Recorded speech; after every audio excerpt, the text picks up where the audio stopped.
शक्ती तू ये, आदि माये तू ये, अनादि शक्ती तू ये, असुरांचा संहार कराया मशाल हाती दे।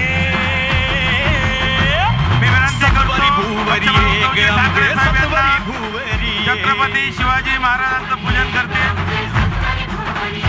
डॉक्टर बाबासाहेब आंबेडकर यांचं पूजन श्री अनिल पटेल साहेब यांनी करावं अशी त्यांना विनंती करतो। अनिल पटेल साहेब हे दुष्ट मातले भारतयांचे मर्दन करण्याये। छत्रपती शिवाजी महाराज की दैत्यांपासून अभय इंद्रदेव सम्राट शिवसेना प्रमुख बाळासाहेब ठाकरे यांचं पूजन सुधाकर दादा यांनी करावं अशी मी त्यांना विनंती करतो। माताई मीनाताई ठाकरे यांचं पूजन खासदार डॉक्टर कल्याण काळे साहेब हे करतील अशी मी त्यांना विनंती करतो। हिंदुहृदय सम्राट शिवसेना प्रमुख श्रीमान बाळासाहेब ठाकरे यांचा प्रमुख उद्धवजी ठाकरे साहेब, माजी सभापती जिल्हा संभाजीनगर, भारतीय जनता पार्टीतून शिवसेनेमध्ये प्रवेश होतोय अनुश्री फिरोज पटेल, माजी सरपंच सातारा गाव, जिल्हा परिषद अध्यक्ष संभाजीनगर श्री अनिल चोरडियाजी यांचा या ठिकाणी पक्षप्रवेश होतोय। माजी जिल्हा परिषद सदस्य बजाज नगर हेही भारतीय जनता पार्टीमधून शिवसेनेमध्ये प्रवेश होतोय।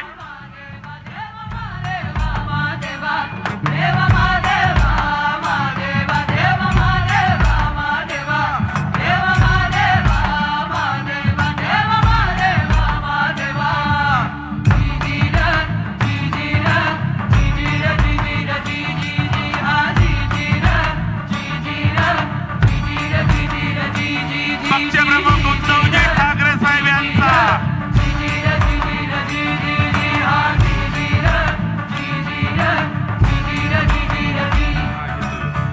छत्रपती संभाजीनगर येथील सर्व ख्रिस्ती समाजाचा आपल्या महाराष्ट्रातील लोकप्रिय शिवसेना पक्षाला जाहीर पाठिंबा दिलेला आहे। या ठिकाणी बिशप आर.बी. गायकवाड साहेब हेही या ठिकाणी पाठिंब्याचं पत्र माननीय उद्धवजी ठाकरे साहेब यांना देतील। यानंतर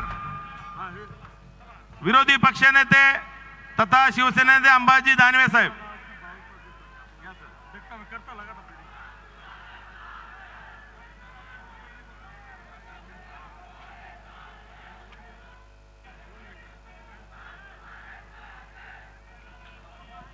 महाराष्ट्राची कुलस्वामिनी आई तुळजाभवानी, हे जरा सगळे सारखे तू ए चल बाजूला, ए फोटोग्राफर ए दादा,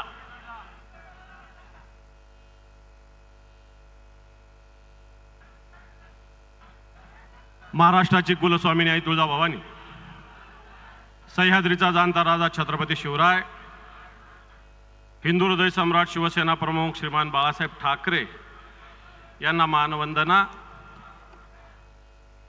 आजच्या या संभाजीनगरच्या सभेस प्रमुख मार्गदर्शन करण्यासाठी उपस्थित असलेले शिवसेना पक्षप्रमुख माननीय उद्धवजी ठाकरे साहेब आणि सर्व व्यासपीठावरील मान्यवर, हे जरा आता शांत राहा, 2 मिनिटं। या ठिकाणी माननीय उद्धवजी ठाकरे साहेबांना मी सांगू इच्छितो की आज देशाच्या पंतप्रधानांची सभा झाली आणि काल परवा राज्याच्या उपमुख्यमंत्र्यांची सभा झाली। दोन्ही ठिकाणी खोट्या घोषणांचा पाऊस या ठिकाणी पाडला गेलेला आहे। विशेषतः मराठवाडा आणि संभाजीनगरच्या विकासाच्या विषयी ज्या गोष्टी झाल्याच नाही त्या सांगितल्या गेल्या। असं सांगितलं गेलं की मराठवाडा वॉटर गेट पूर्णपणे दुष्काळ हटणार आहे आणि आम्ही मोठी योजना आणणार आहे। मी साहेबांना सांगू इच्छितो की मागच्या वर्षी एक मराठवाड्याच्या विकासासाठी 46,000 कोटी रुपये सिंचनाला द्यायचं निर्णय मंत्रिमंडळाच्या बैठकीने घेतला होता, परंतु तब्बल 1.5 वर्ष झालं याच्यासाठी 1 रुपया सुद्धा निधी अजूनही सरकारने दिलेला नाही। आज वेगवेगळ्या ठिकाणी जलयुक्त शिवार वगैरे घोषणा सांगितल्या गेल्या। भर पावसाळ्यात या संभाजीनगरात 700 टँकर चालू होते। आज या महानगरपालिकेचं जे समांतर जलवाहिनीचं काम आहे ते खऱ्या अर्थानं आपल्या हाताने आपल्या शुभ हस्ते सही झाली होती आणि 1680 कोटी रुपयाची योजना या संभाजीनगर शहरासाठी मंजूर केली होती। कोविडच्या काळामध्ये आपण भूमिपूजन केलं होतं, परंतु आपण मुख्यमंत्री असताना हे काम वेगाने झालं, परंतु नंतर हे गद्दारांचं सरकार आल्यानंतर अजूनही काम रेंगाळलेलं आहे आणि अजून वर्ष दीड वर्ष काम होऊ शकत नाही अशा प्रकारची स्थिती आहे। या संभाजीनगराचे महापौर 2-3 महापौर या व्यासपीठावर आहे। नंदकुमार घोडेले, त्रिंबक तुपेत, ज्या शिवसेनेची सत्ता होती त्या 2 दिवसाला आणि 3 दिवसाआड पाणी मिळत होतं। आता या संभाजीनगरला 9 दिवसाआड पाणी मिळतं। खरं आहे का खोटं आहे? 8 दिवसाला 9 दिवसाला पाणी मिळतं अशा प्रकारची स्थिती आहे। देवेंद्र फडणवीसांनी या मराठवाड्याच्या विकासाच्या खोट्या घोषणा केल्या, परंतु या मराठवाड्यामध्ये साईचं सेंटर येणार होतं, विभागीय सेंटर। हे साईचं सेंटर नागपूरला त्यांनी घेऊन गेलं। या ठिकाणी आर्किटेक्चर स्कूल करण्याचं अभिवचन दिलं होतं, हे सुद्धा नागपूरला झालेलं आहे।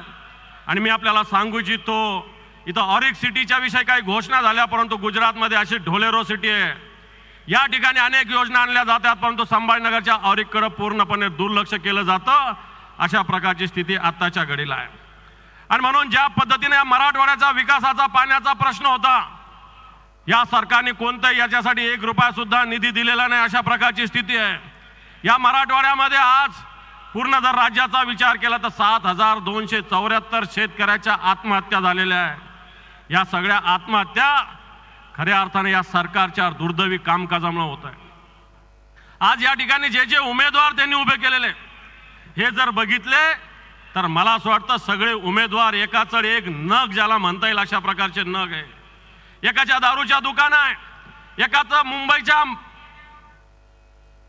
शहरामध्ये 72व्या मजल्यावर घर आहे साहेब, 72व्या मजल्यावर घर आहे, जे सर्वसामान्य माणूस घेऊ शकत नाही। मुंबईमध्ये 72व्या मजल्यावर घर आहे आणि वाटतं राजू शिंदे या 72व्या मजल्याला खाली जमिनीच्या खाली 72 मजले नेल्याशिवाय राहणार नाही अशा प्रकारची स्थिती आहे। आज या मध्यमध्ये सुद्धा काही लोकांना तिकीट दिलं आणि आज गद्दारी केली, यांच्या मनात पाप होतं। आज त्यांनी दुसऱ्या पक्षात प्रवेश केला। काही वर्तमानपत्रांना फार खात सुटलेली आहे। माझ्याकडे यादी आहे, या मागच्या 1 महिन्यामध्ये शिवसेनेमध्ये भारतीय जनता पार्टी आणि शिंदे गटाचे 1812 पदाधिकाऱ्यांनी प्रवेश केला, 1812। आणि आज सुद्धा अनिल भैया चौडिया हे भारतीय जनता पार्टीत होते, सुनील शिंदे भारतीय जनता पार्टीत होते, विजू चव्हाण हे अजितदादाच्या पक्षात होते आणि फिरोज पटेल हे सुद्धा शिंदे गटामध्ये होते। आणि हे सगळे आज मान्य उद्धवजी ठाकरे साहेबांच्या नेतृत्वाखाली शिवसेनेमध्ये प्रवेश करायला आलेले आहे। ही संभाजीनगरची महानगरपालिकेची योजना साहेब आपल्या हाताने मंजूर झालेली आहे। आपण त्यावेळेस महानगरपालिकेचा 812 कोटीचा वाटा सरकारने तुमच्या सरकारच्या खाली नेतृत्वाखाली उचलण्याचा वायदा केला होता, आपण उचलणार होतो। परंतु आज या महानगरपालिकेची आर्थिक स्थिती चांगली नसताना 812 कोटी रुपयाचं सॉफ्ट लोन घेतलं जावं अशा प्रकारचा सरकारचा आग्रह आहे। थोडक्यात सांगण्याचा मुद्दा आहे, मराठवाडा असेल संभाजीनगर असेल, या सरकारने पूर्णपणे, या गद्दारांच्या सरकारने, भारतीय जनता पार्टीने पूर्णपणे दुर्लक्ष केलेलं आहे। आणि म्हणून येणाऱ्या काळामध्ये या जिल्ह्यामध्ये मागच्या वेळेस सुद्धा उद्धवजी ठाकरे साहेबांनी याच मैदानावरून याच ठिकाणी येऊन भाषण केलं होतं। आपण या जिल्ह्यातले 9चे 9 आमदार निवडून दिले होते, यावेळेस सुद्धा हे 9चे 9 आमदार आपल्याला निवडून द्यायचे, कारण खऱ्या अर्थाने या गद्दाराचं तोंड आपल्याला फोडायचं आहे। कोणी जातीवर मतं मागतील, कोणी धर्मावर मतं मागतील, शिवसेना खऱ्या अर्थानं या विकासासाठी, या संभाजीनगरसाठी, उद्धवजी ठाकरे साहेब मुख्यमंत्री असताना या संभाजीनगरसाठी 2500 कोटी रुपये दिले होते, 2500 कोटी रुपये, त्यातले 1200 कोटी रुपयाचं काम सुरू झालं होतं। जमलेल्या माझ्या तमाम महाराष्ट्र प्रेमी बांधवांनो, भगिनींनो आणि मातांनो, तुमच्या लक्षात आलं असेल की मी भाषणाची सुरुवात थोडीशी बदलले, कारण ही निवडणूक जी आहे, ही लढाई जी आहे ती महाराष्ट्र प्रेमी आणि महाराष्ट्राचे लुटारू यांच्यामध्ये आहे। तुम्ही कोणाच्या बाजूने आहात? महाराष्ट्र प्रेमींच्या बाजूने किती लोक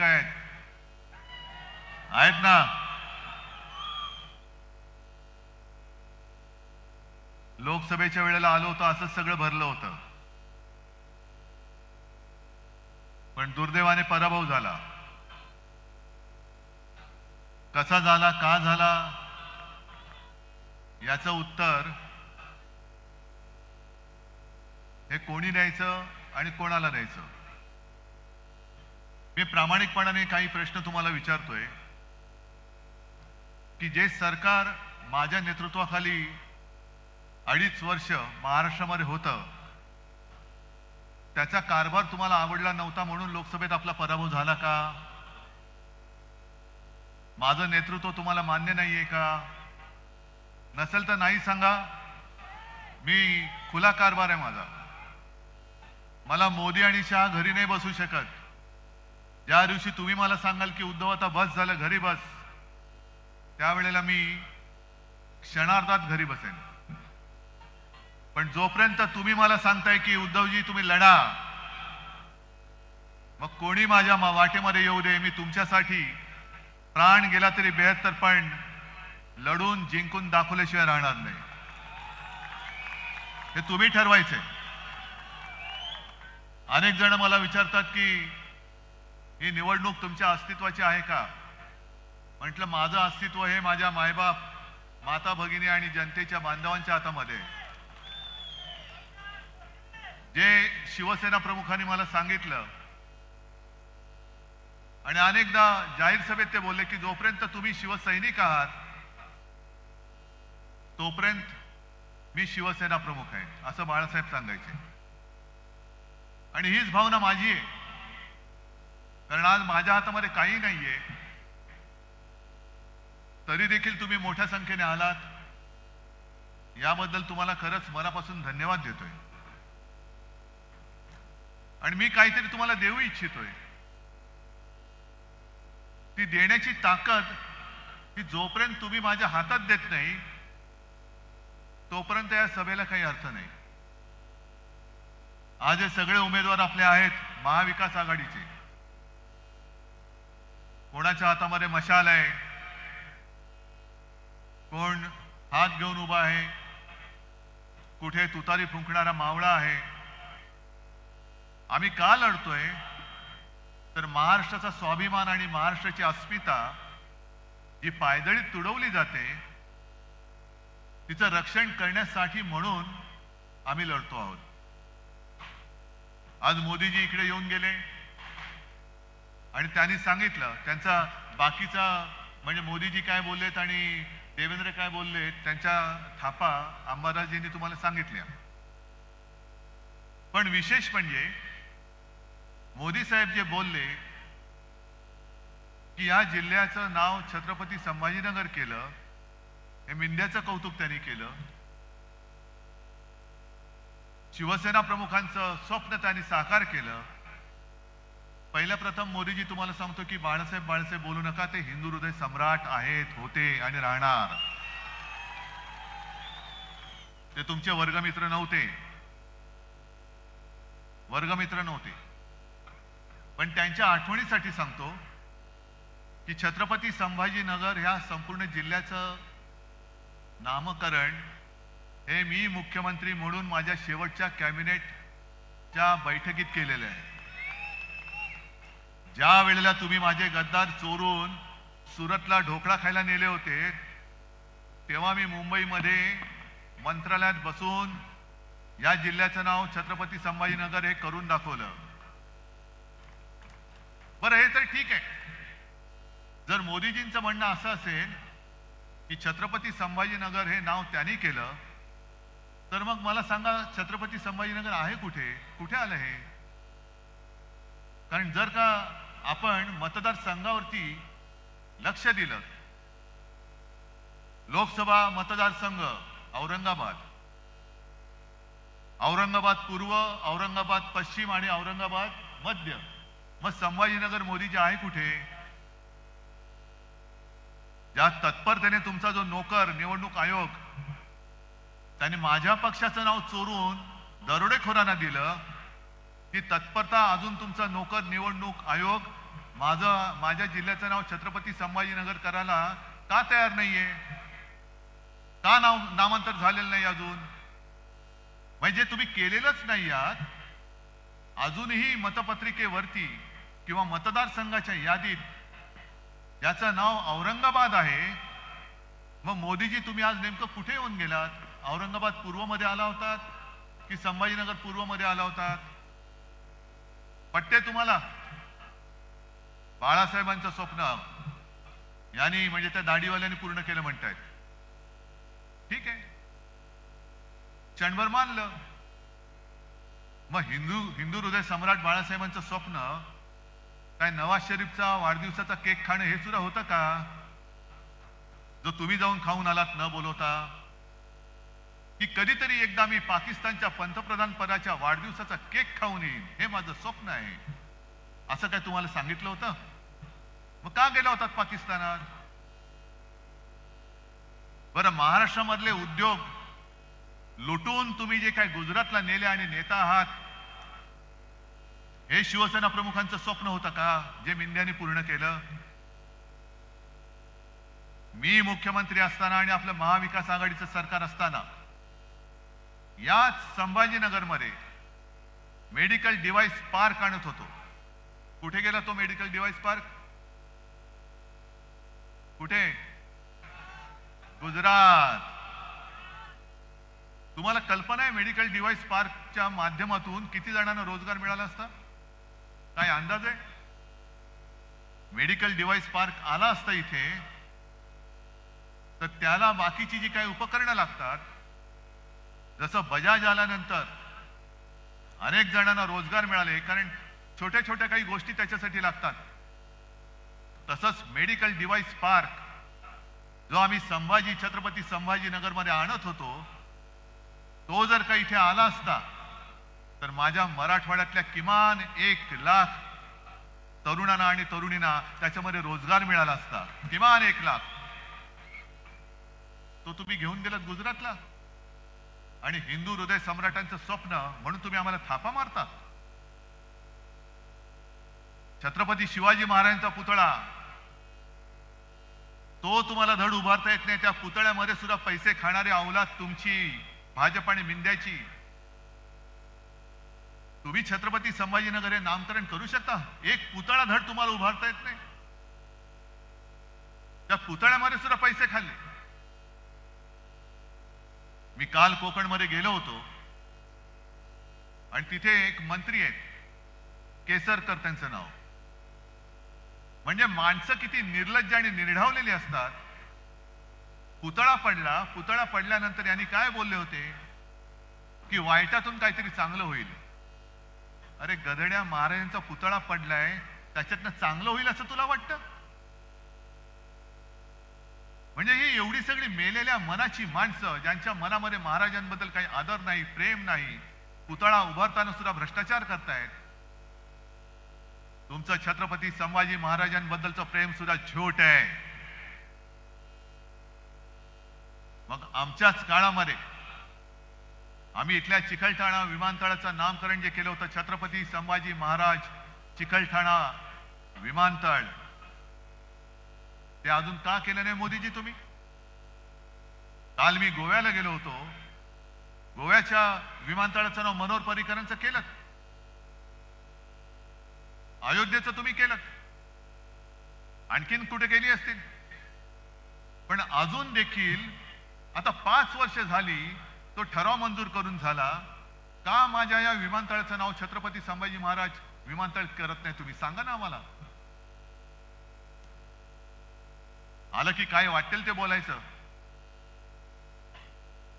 म्हणजे आता काय झालंय, 4 दिवसापासून मी माझ्या बॅगा उघड्या करूनच फिरतोय, कारण जिथे जातो तिकडे माझी बॅग तपासतायत. आज पण तपासली. ते तपासणीसाला मी सांगितलं, बघ रे बाबा, फक्त माझ्या बॅगेमध्ये एक साप आहे, त्याला हात नको लावूस, नाहीतर पुन्हा मग आमच्यावरती यायचं. मग त्यांना मी विचारलं की हे तुम्ही का तपासताय? नाही, आमची ड्युटी आहे. म्हटलं ड्युटी बरोबर, पण ड्युटी म्हणजे काय ड्युटी आहे? नाही, तुमच्या बॅगेत पैसे आहेत की नाही बघायचे. मग म्हटलं तुम्ही मोदींची बॅग तपासता का? म्हटलं काय साहेब सांगायचं तुम्हाला, त्यांच्या बॅगेमध्ये नुसत्या थापा असतात, नुसत्याच थापा. 15 लाख रुपये देणार, शेतकऱ्याचं उत्पन्न दुप्पट करणार, 2 कोटी लोकांना रोजगार देणार, अच्छे दिन आएंगे,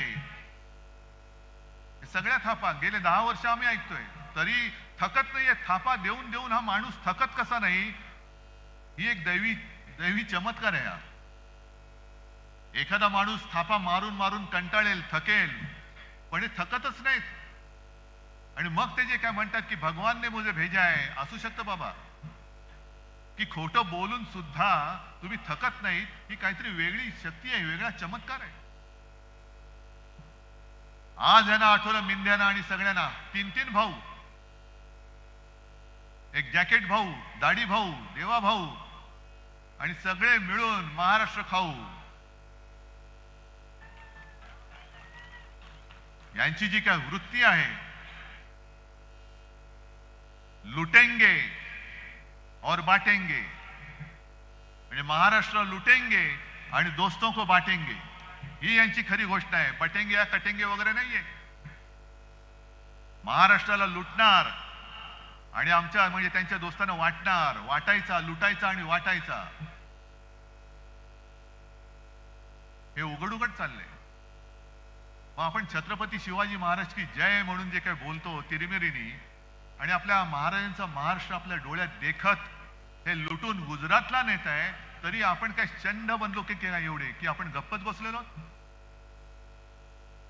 गेल्या वेळेला लोकसभेला एक झाली चूक. अरे काहीतरी बरोबरी करायची होती. चंद्रकांत खैरेंसारखा माणूस जो मला आठवते कित्येक वर्षापासून आपली सेवा करतोय, निष्ठेने राहिला, त्या निष्ठेची कदर, त्याचा आदर म्हणून मी त्यांना उमेदवारी दिली होती. जसं इकडे उदयसिंग बसलेले आहेत, विकले नाही गेले ते, त्यांना सुद्धा खोके दिले असते, त्यांना सुद्धा धमक्या दिल्या असत्या किंवा दिल्या, पण निष्ठेला जागले ते. मान कापली तरी 72, पण मी इमान विकणार नाही. मग त्यांचा आदर किंवा त्याची काय किंमत आपण ठेवायची की नाही ठेवायची? कोणी तुम्ही मोठा केलेला माणूस खोके घेतो, तिकडे जातो, दारूची दुकानं काढतो आणि आपण त्याला निवडून देतो. मला नाही पटलंय, खरंच नाही पटलंय.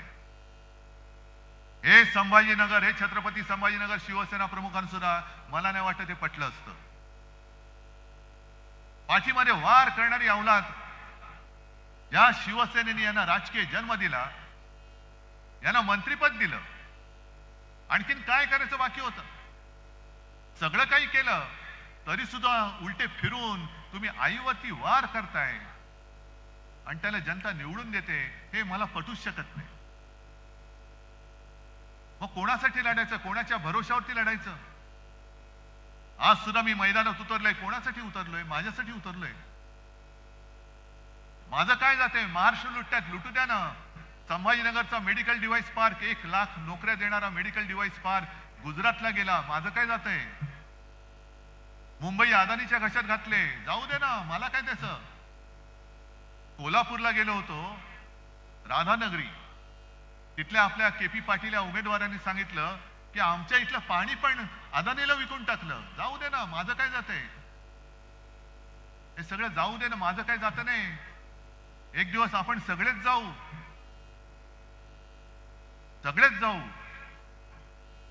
आणि मग हा महाराष्ट्र जो इकडे सगळे आपण ठेवतो ना, छत्रपती शाहू महाराज, फुले, आंबेडकर, शिवाजी महाराज आहेतच, हा महाराष्ट्र हा शाहू फुले आंबेडकरांचा आहे का शहा मोदी अदानीचा आहे? याचं उत्तर देणारी ही निवडणूक आहे, आणि हे उत्तर तुम्ही देणार आहात, तुम्ही द्यायचं हे उत्तर. मला हे पटत नाही, तळमळीने मी तुमच्यासाठी बोलतोय. माझ्या डोक्यामध्ये काही मुख्यमंत्री पदाचं खूळ घुसलेलं नाही, ते त्याही वेळेला नव्हतं, आणि तेव्हा जर का माझ्या डोक्यात ते घुसलेलं असतं तर एका क्षणात मी वर्षा सोडून माझ्या घरी मातोश्रीत मी गेलो नसतो. अनेक जण स्वप्न बघतात की वर्षावरती जायचंय, मुख्यमंत्री व्हायचंय. मला काही वाटलं नाही. मला फक्त एवढंच वाटलं, वाईट वाटलं, जरूर वाटलं की शिवसेना प्रमुखांनी मोठी केलेली माणसं, काही ना तर मीच मंत्री केलेलं, नाहीतर ते मंत्री पदाला सुद्धा कधी टेकलेच नसते, त्या खुर्चीत कधी बसले नसते. कधी खासदार झाले नसते, कधी आमदार झाले नसते, अशा लोकांना मी केवळ आणि केवळ शिवसेना प्रमुखांची जी पुण्याई माझ्या पाठीशी उभी आहे त्या जोरावरती आमदार, खासदार आणि मंत्री केलं. त्यांनी वार करावा माझ्यावरती, मला त्याचं वाईट वाटतंय. मुख्यमंत्रीपद हे सोडून द्या. आणि अशी माणसं माझ्यावरती अविश्वास दाखवत आहेत, हेच मला पटलं नाही. अरे शत्रूने अविश्वास दाखवला तर मी समजू शकतो, पण माझ्याच माणसांनी, जी माझ्या बरोबर घरामध्ये येणारी आमच्या कुटुंबियांसारखी माणसं ही माझ्यावरती अविश्वास दाखवणार नको. मला तुमच्या मनात मी नाहीये ना, मी सोडलं, वर्ष सोडून दिलं. आणि मला कोरोना झाला होता तरी देखील मी मातोश्रीवरती गेलो, काही फरक पडला नाही मला. उलट वर्षापेक्षा मला मातोश्रीमध्ये छान शांत झोप लागते, कारण माझं आहे ते, माझ्या हक्काचं आहे. या मातोश्रीने यांना सगळं काही दिलं, त्या मातोश्रीमध्ये मी परत गेलो. मी माझ्यासाठी लढत नाहीये, मी तुमच्यासाठी लढतोय. अनेक गोष्टी मी या वचननामा घेऊनच फिरतोय. आणि त्याच्यावरती मी लिहिलंय, हे जे लिहिलंय हे असंच ठेवू का बदलू हे तुम्ही सांगायचंय. मी या कव्हरवरती लिहिलंय कुटुंब प्रमुखाचा वचननामा. हे तुम्हाला मान्य आहे की नाही? कारण कोरोनाच्या काळामध्ये जे तुम्ही सहकार्य केलं म्हणून आणि म्हणून महाराष्ट्र वाचला. त्या सगळ्या काळामध्ये देशभरामध्ये आपला महाराष्ट्र कोरोना काळात जनतेची काळजी घेणारा नंबर 1 होता. मुख्यमंत्री म्हणून माझं नाव जरूर यायचं. जगात कौतुक झालं, पण हे कौतुक माझं नव्हतं, हे कौतुक तुमचं होतं. आणि जगाने कौतुक केलं, आणि जर माझ्या घरच्यांनी नाही केलं तर मला जगाचं कौतुक हे कवडी मोल आहे, मला घरच्यांचं कौतुक हे सोन्यापेक्षा जास्त भारी आहे माझं. आणि या वचननाम्यामध्ये मी जी काय वचनं दिलेत, पहिलं म्हणजे महाराष्ट्र हा माझा, आपला महाराष्ट्र हा स्वावलंबी महाराष्ट्र आणि सर्वोत्तम महाराष्ट्र करायचा आहे. मी जिथे जिथे जातोय तिथे तिथे शेतकरी त्रासलेत. सोयाबीनचा शेतकरी त्रासलाय, कापूस पिकवणारा त्रासलेला आहे. सोयाबीनला भाव नाही, कापसाला भाव नाही, गद्दाराला भाव आहे 50 खोके, पण सोयाबीनला भाव नाही. मी मराठवाड्यातल्या, विदर्भातल्या आणि महाराष्ट्रातल्या सर्व सोयाबीन पिकवणाऱ्या शेतकऱ्यांना आज सांगतोय की अजिबात तुम्ही निराश होऊ नका, घाई गडबड करू नका. पडलेल्या भावामध्ये सोयाबीन विकू नका. आपलं सरकार येतंय, आपलं सरकार आणा. मी तुम्हाला हमी भाव देतो. जो त्यावेळेला 6,000 दिला होता त्याही पेक्षा जास्त देण्याचं वचन मी तुम्हाला देतोय. पण तसं तरी काहीतरी सोयाबीन विकून टाकायचं. 3,000 विकतोय, 2,000 विकतोय. मग आपलं सरकार आल्यानंतर सगळे व्यापारी तुमच्याकडनं 3,000 घेतलेलं सोयाबीन हे सरकारला 6-7,000 विकतील. त्याच्यामुळे जरा थांबा, घाई गडबड करू नका. पहिले सरकार आणा, मी घेतो हमी तुमची. आणायलाच लागेल तुम्हाला.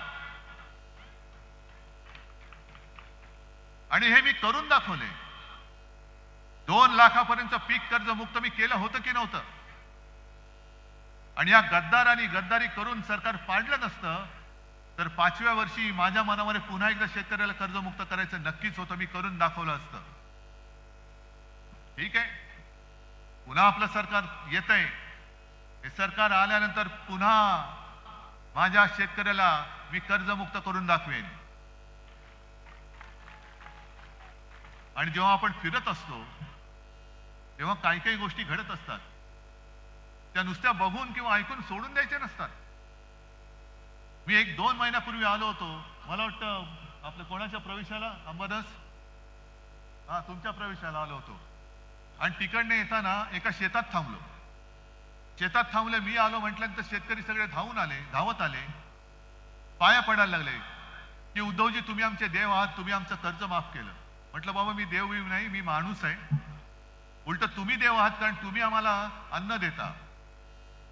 आणि मग तिकडे काही शेतमजूर महिला त्यांचं काम करत होत्या. मी गेलो, त्यांच्याशी बोलायला लागलो. म्हटलं काय ताई बरं आहे का? ती बिचारी काम करत होती. हा बरं आहे. म्हटलं आता 1,500 रुपये मिळतात, आनंद आहे ना? तिने माझ्याकडे बघितलं, मला म्हणाली 1,500 रुपयामध्ये घर चालतोय वय? हे बघ म्हणे माझ्या बाजूला पोर आहे माझं, याला शाळेत टाकायचंय, फी कुठून आणू? 1500 रुपयामध्ये शाळेत ऍडमिशन नाही मिळत. माझ्याकडे काही शब्द नव्हते, पण समाधान मला एका गोष्टीचं वाटतं की अंबादास आणि दुसरे कोणी ती जबाबदारी कोणी घेतली? तालुका प्रमुख भालेकर, आनंद भालेकर तालुका प्रमुख यांनी सांगितलं की साहेब काळजी करू नका, याची ऍडमिशन मी करून देतो. आणि त्यांनी ऍडमिशन करून दिली. मग दुसऱ्या वेळेला मी जेव्हा आलो तेव्हा विमानतळावरती तीच माझी बहीण छान साडी वगैरे नेसून मुलाला घेऊन आली पाया पडायला की साहेब तुमच्यामुळे याची ऍडमिशन झाली. म्हटलं ताई मी कोणी नाहीये, बघ ह्या दादाने ऍडमिशन केलेली आहे. पण ठीक आहे, एका मुलाची मी करू शकलो. अनेक मुलं अशी आहेत ज्यांना शिकायचंय पण शिकता येत नाही कारण फी भरायला पैसेच नाहीयेत. अगदी स्वतः शिवसेना प्रमुखांना सुद्धा 7वी मध्ये शाळा सोडायला लागली होती कारण फी भरायला पैसे नव्हते. माझ्या आजोबांना सुद्धा शाळा सोडायला लागली होती कारण फी भरायला पैसे नव्हते. शिकायचं होतं पण शिकू शकत नाही, पैसे नाहीयेत. मग माझ्या आजोबांना आलेला अनुभव, माझ्या वडिलांना आलेला अनुभव, मी सुदैवी आहे कारण मी शिकू शकलो. पण त्या अजूनही शेतकऱ्याच्या मुलांना शिकता येत नाही. म्हणून मी ठरवलं की जसं मुलींना मोफत शिक्षण आहे तसंच माझ्या महाराष्ट्रात जन्मलेल्या प्रत्येक मुलाला मी मोफत शिक्षण देणार आहे. शिका, मोठे व्हा. अरे महाराष्ट्राचं भविष्य तुम्ही आहात. मोदी, शाह आणि हे गद्दार हे महाराष्ट्राचं भविष्य घडवू शकत नाही, हे बिघडवू शकतात. पण महाराष्ट्राचं भविष्य ही माझी आत्ताची छोटी छोटी मुलं आहेत, छोट्या छोट्या मुली आहेत. आणि मुलींना सुद्धा सुरक्षित शाळा मी देणार. प्रत्येक शाळेमध्ये जी मुलींची शाळा असेल तिथे त्या मुलींना स्वच्छतालयामध्ये जाण्यासाठी सुद्धा बरोबर एक महिला कर्मचारी असलीच पाहिजे. हा माझा दंडक आणि माझा कायदा असेल. कारण ते शाळेमध्ये अत्याचार होतोय. कुठे मोदीजी, शहा, काय तुमच्या राज्यामध्ये नेमकं आहे काय? मणिपूरमध्ये आज देखील महिला अत्याचार होत आहेत महिलांवरती. गेल्या आठवड्यामध्ये सुद्धा एका 31 वर्षीय आदिवासी महिलेवरती, जी 3 मुलांची आई, घरामध्ये घुसले लोक, अत्याचार केला आणि तिला जिवंत जाळून टाकलं. आणि मोदी बाबा इकडे येऊन महाराष्ट्रामध्ये प्रचार करत होते, तेव्हा अमित शहा इकडे येऊन महाराष्ट्रामध्ये प्रचार करत होते. लाज वाटली पाहिजे आम्हाला की देशाचा कारभार सोडून महाराष्ट्र जिंकण्यासाठी पंतप्रधान म्हणून नव्हे तर भाजपाचे स्टार प्रचारक म्हणून इकडे फिरतात आणि मतं मागतायत. हा जो काही एक जो आक्षेप आहे तो माझा हा आहे. माझी बॅग तपासली, तपासा, पण मोदींची सुद्धा बॅग तपासली गेलीच पाहिजे. का नाही तपासायची? माझं हेलिकॉप्टर अडवलं, अडवा, पण एखाद्या वेळेला आमच्यासाठी मोदींचं विमान का नाही तुम्ही अडवू शकत? आज जशी माझ्याकडे इकडे जनता जमलेली आहे, मोदींसाठी पण जमली असेल. भाड्याने आणली असेल नसेल मला माहिती नाही, पण असेल. पण आमचं पण ऐकायला लोक येतात ना, थांबतात तासनतास. संध्याकाळची सभा असली तरी दुपारी 2 वाजल्यापासून लोक येऊन थांबतात. जेवण नाही, खाणं नाही, पिणं नाही, ताण भूक काही नाही, तरी सुद्धा लोक येऊन माझ्यासाठी थांबतायत. मोदीजी, हे भाग्य, हे नशीब, हे माझ्या वडिलांच्या पुण्याईमुळे मला लाभलेलं आहे.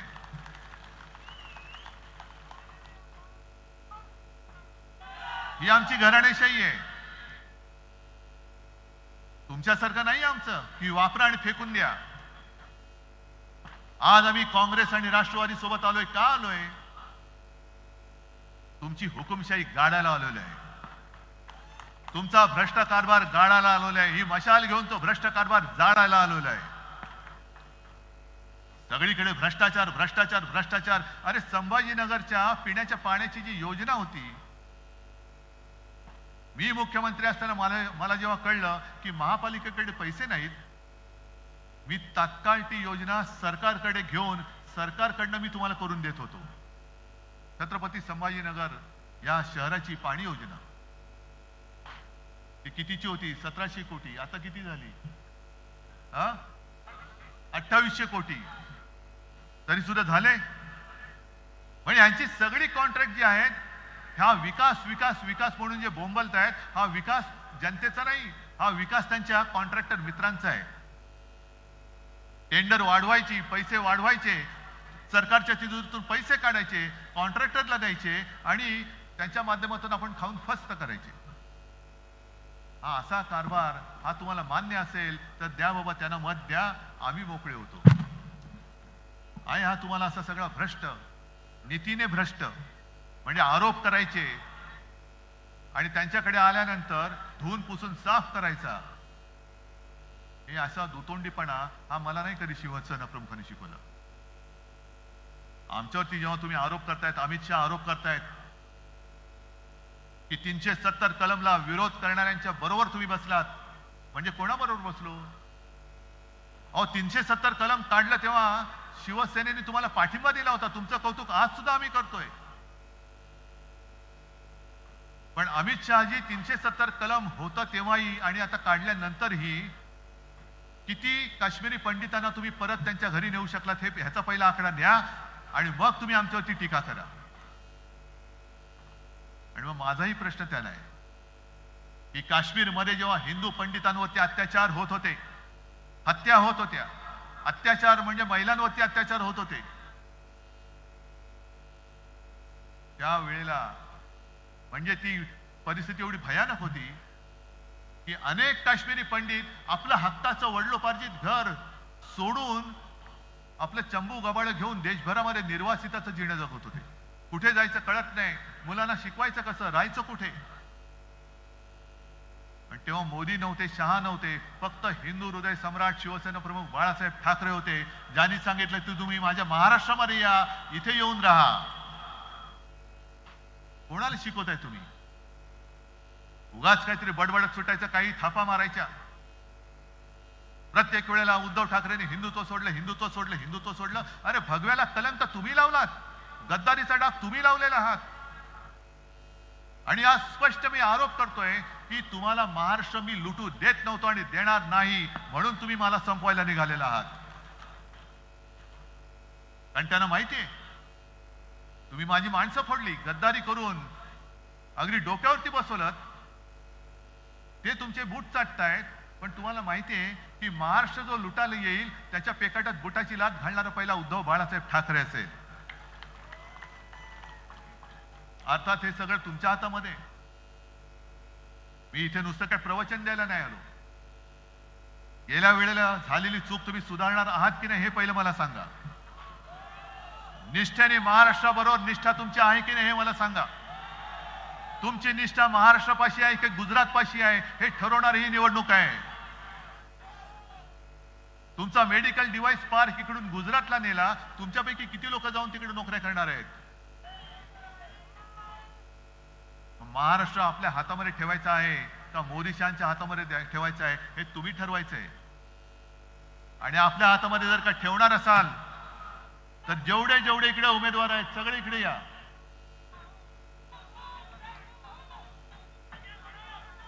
हे सगळे उमेदवार, या सगळ्यांच्या विजयाची जबाबदारी मी तुमच्यावरती देतोय. आहे हिम्मत?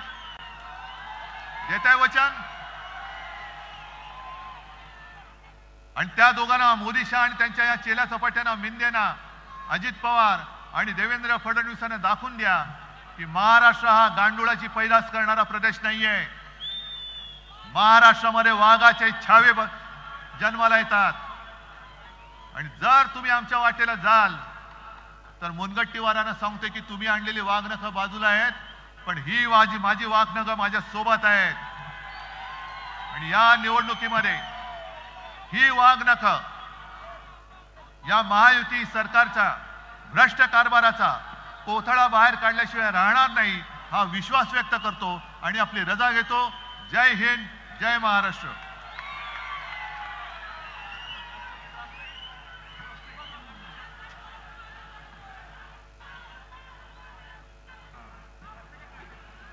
संविधान बचाव समितीच्या वतीने राजू शिंदे, बाळासाहेब थोरात यांना पाठिंबा देण्यात आले. त्यांचे आभार.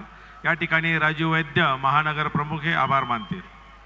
माननीय उद्धवजी ठाकरे साहेब व सर्व महाविकास आघाडीच्या नेत्यांचं नागरिकांचं या ठिकाणी मनापासून आभार व्यक्त करतो. राष्ट्रगीतासाठी सगळ्यांनी उभा राहायचंय. राष्ट्रगीत शुरू करेंगे. शुरू कर.